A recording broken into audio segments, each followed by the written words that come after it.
Missionary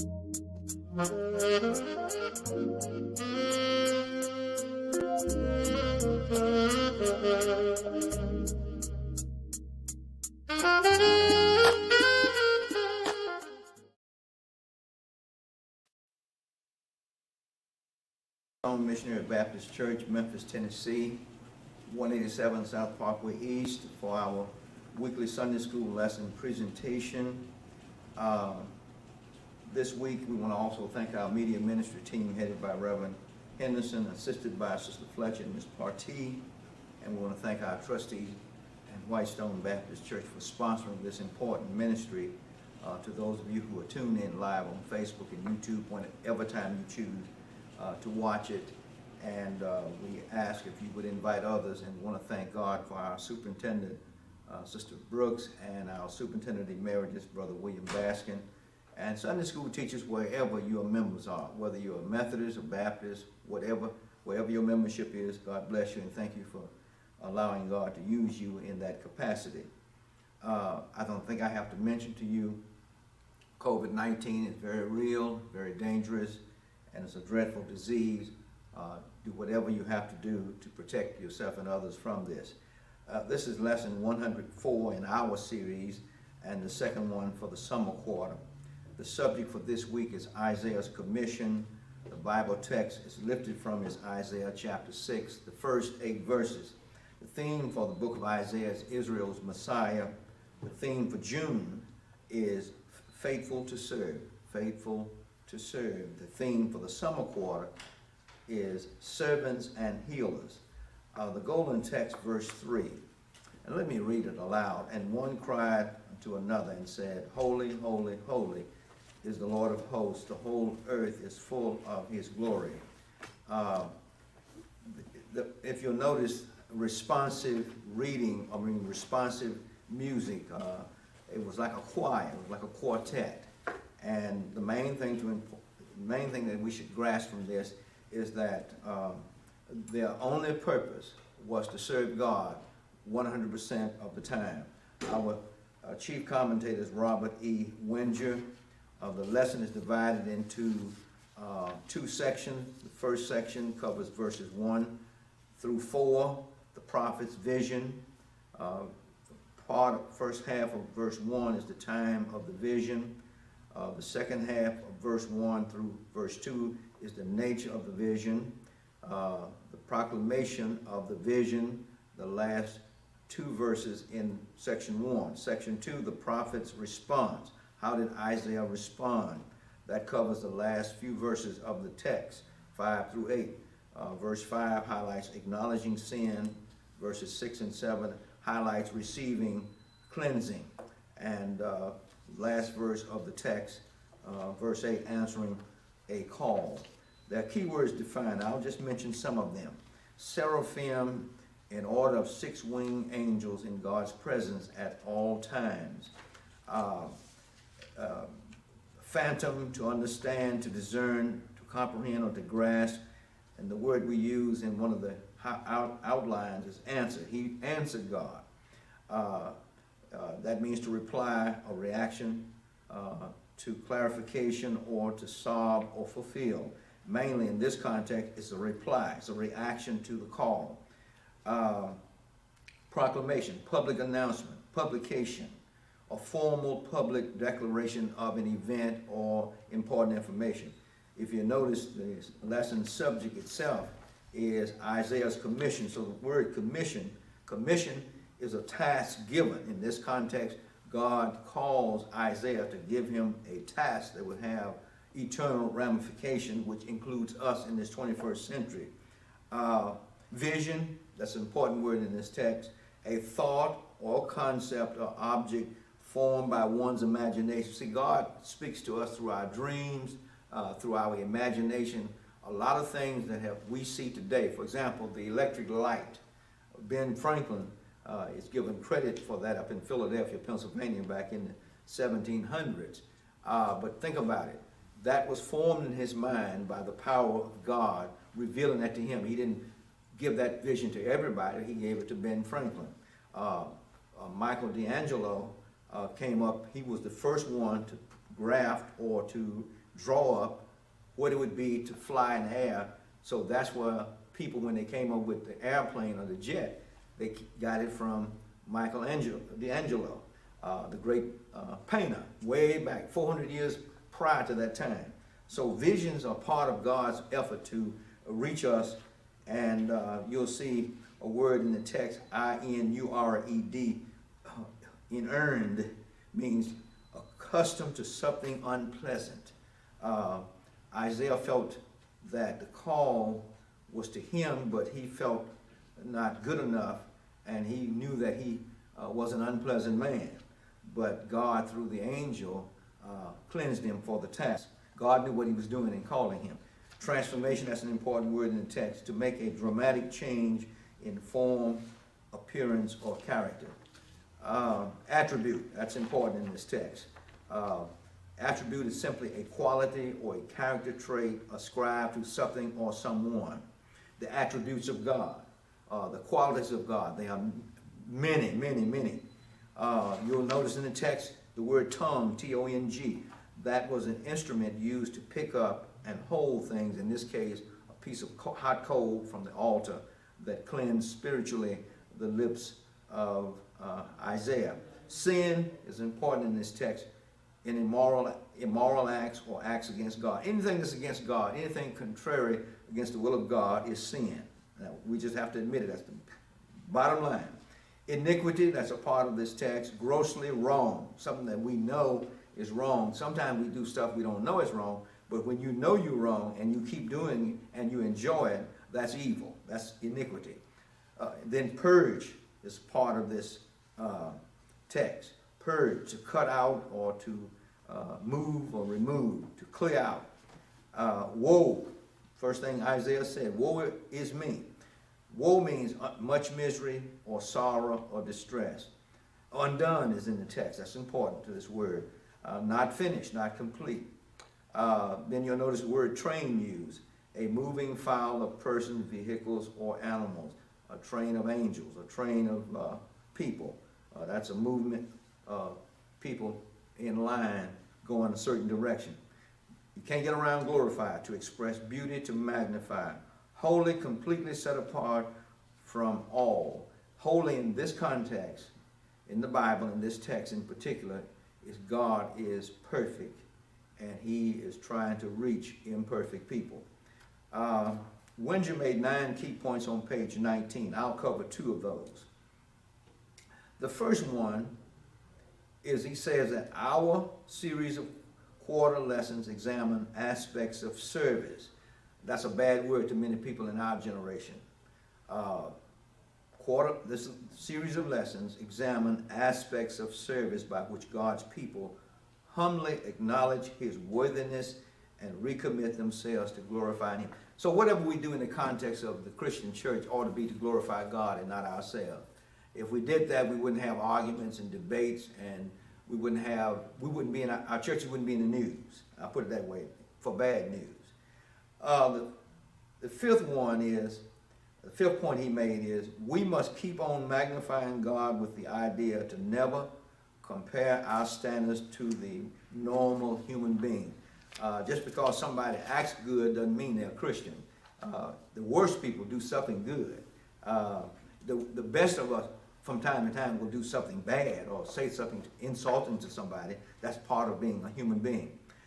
Now, on page 23, there are 10 questions, and I'll try to go through each one of these questions, giving short answers. Number 1, when did Isaiah's vision occur? Well, according to the text, page 20, according to Winger, in the year King Uzziah, some people pronounce it Uzziah, died. In that year is when he was called. That's how they recorded it in the history. Number 2, how could Isaiah see God when we are told this is impossible? How could Isaiah say he saw God when we are told this is impossible? Well, short answer, he did not see him. He did not see him in essence. I've left out a couple words there. He did not see God in essence. We have to look at Exodus chapter 33, verse 20, John chapter 1, verse 18, 1 John chapter 4, verse 12.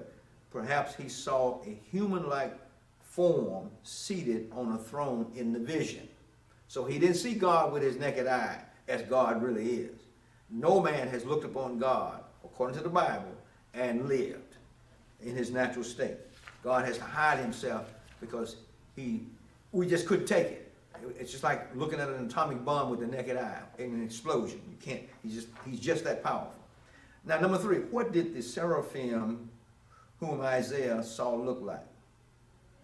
Well, I'll quote, the name comes from a Hebrew word that means to burn.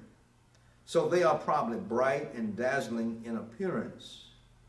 Isaiah saw them hovering, meaning floating above God's throne. They covered their faces and feet with their wings in reverence to him. They didn't want to look upon him in reverence. With the remaining 2 wings, they flew, maintaining their position above the throne, page 20 and 21. Number 4, the seraphim declared God to be holy. What does this mean? Well, it means completely set apart. There's no one like God. We can't even compare him with anything that we know of.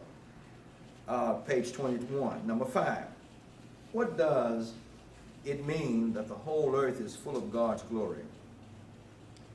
How does this affect our witness of God's existence? Romans chapter 1, verse 20. Well, short answer. This whole earth is the theater in which the splendor of its attributes is displayed. Those who dwell on it have ample opportunity to see the divine witness. Well, to make it short and to be more practical, when we see the sun shining, when we see all these trees and grass, and we see these bugs and birds, dogs, cats, people, cars, planes, hear trains and see trains, fish, rabbits, foxes, squirrels, all this created by God. So that's God. That's his work.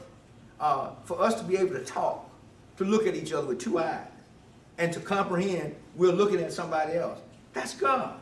There's nothing on earth could create this but God. And so there's some verses that we could look at. Psalm 9 or Psalm 19, first 2 verses. Psalm 24, first verse, number 1 there. Romans chapter 1, verse 18, 19, and 20. And then I got this answer for page 21. Number 6, how did Isaiah react to the vision of the Lord? He said, woe is me, I am undone. I'm miserable. I'm a miserable creature. Page 22. Number 7, what did Isaiah's unclean lips keep him from doing? Short answer, his sinfulness kept him from proclaiming the holiness of God. In other words, based on my understanding of the entire text and the Bible, especially the Old Testament, we don't have a right to even call God's name. We shouldn't, with our wickedness and without human flesh, we don't even have a right to call God's name. Number 8, is it possible to have unclean lips without realizing it? Explain. Short answer, yes. Meaning our very prayers and expressions of worship may be unclean to him because our hearts are insincere. If I'm in worship, well, it don't have to be on Sunday. It doesn't have to be in this church house. If I'm walking around with anger or disappointment or madness, for anything, it could have been wrongfully done to me. But if I'm walking around with that anger in me, then I have separated myself from God. Because God has already said, if you get angry, you'll do something that's not good. And he says we shouldn't take out vengeance on anybody. That belongs to me. So God will hear us having mercy on us. But we can be unclean even when we pray for forgiveness. Number 9, how was Isaiah cleansed from sin and fitted for service? Well, the self placed the glowing stone on Isaiah's lips. He took it from the altar, the burning altar, and since this was the part of his body that he confessed was unclean, the angel then declared, lo, This has touched thy lips, and thine iniquity is taken away, and thy sin is purged. Page 22. And this is why we need to ask God for forgiveness every day of our lives, all through the day. Not just because we did one sin that we know about, but our very existence, our thoughts are sinful. And people, when they claim they're so holy, even if it's me, we're not as holy as we think. And when you read this text, and if you really take this text to heart, you'll discover that we all stand in the same boat. And the only person, the only one that can get us straight with God is Jesus Christ. And we must have our faith committed to him, and we must continue to grow in the grace and the knowledge of our Savior, Jesus Christ. Number 10, how was the prophet Isaiah ready to respond to God's call? How was Isaiah's ready response to God's call remarkable? Why do we call it remarkable? Well, Isaiah said, I'm ready to go. Send me. He had no idea what his mission would entail, and he did not wait to find out what he had to do. He simply volunteered for whatever it would be. Page 23. Some notes to consider. Now, this is very important. The most important thing about this lesson text, verses 1 through 8, according to Brian D. Dowd, he said there are three major goals for this lesson. There are three things we ought to have in our minds. First, we are to discover how seeing God's holiness motivates us to be faithful servants. In other words, since we're so messed up, and if it weren't for God's grace and mercy and salvation, we wouldn't have a chance. We ought to just always be trying to do something good. Second, we are to see that our service of God directly correlates with our understanding of his character. The more we love and worship God, the better we will serve him. That's why it's important to worship. That's why it's important to pray. And that's why it's important to love God. If we keep loving God, we'll love people. If we keep loving God, we'll love people. Now, we love dogs more than we do people. We got our love all mixed up. And there are some people in our society that love dogs more than they do us, or people. Third, we are to use what we learn about God's holiness to submit our hearts to him and grow in eagerness to serve him. Now, under the children's corner, Martin Aura Dahlquist made 5 points on page 31 of our adult expositor. Under the children's corner, there are 5 points, and I'll briefly state them. We who are more mature Christians, doesn't necessarily mean you have to be 75 or 95 or 50. If you're 21 and you're a more mature Christian, we must help children. Children are those between, say, 2.5 up to about 7 or 8 years old. We must help children understand God's attributes as much as possible. Number 2, explain to them that there's no sin in God. God is perfect. Number 3, explain to them why justice is so important and that God always does what is fair. Number 4, help children understand it is a privilege. It is a privilege to serve God. And the final point, the better we get to know God and the more we will want to serve, the better we get to know God, the more we will want to serve. Your pastor can testify to that. That's why as I grow and as I keep doing this, and the more I know about God, the more I want to love him, the more I want to serve him, the more I want to do good for people. God bless you. I hope that you would join us in our morning worship at 11 a.m.